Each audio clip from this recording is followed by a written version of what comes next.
I'm going to run you through why I see a lot of injuries happen in people. Now, let's just assume you've had an injury. The first stage is letting the injury heal and then moving into this rehab process. Now, during this rehab process, you're trying not to aggravate the injury at all, right? By default, the intensity and the volume drops back down.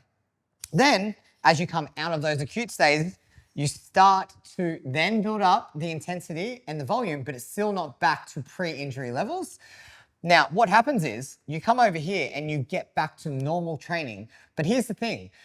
Most people get injured purely because of a position-based issue with their technique. So it is only making itself apparent once they get back to these higher intensity exercises. So say above 85%, your form starts to break down and you have a structural imbalance within your body. You default to these points and then you re-injure yourself. So this is where I have a problem.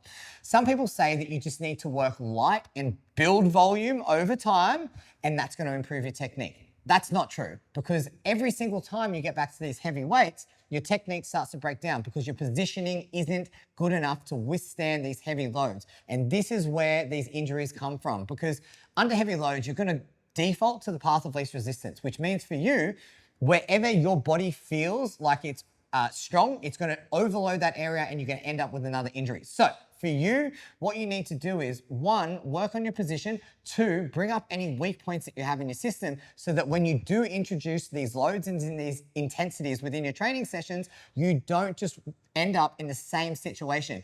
The problem with conventional periodization and training programs is we only test them when we get to the very, very end of the training program. Massive rookie error. You need to be doing it ahead of time so you can pressure test to see if your positioning and your technique holds up under load.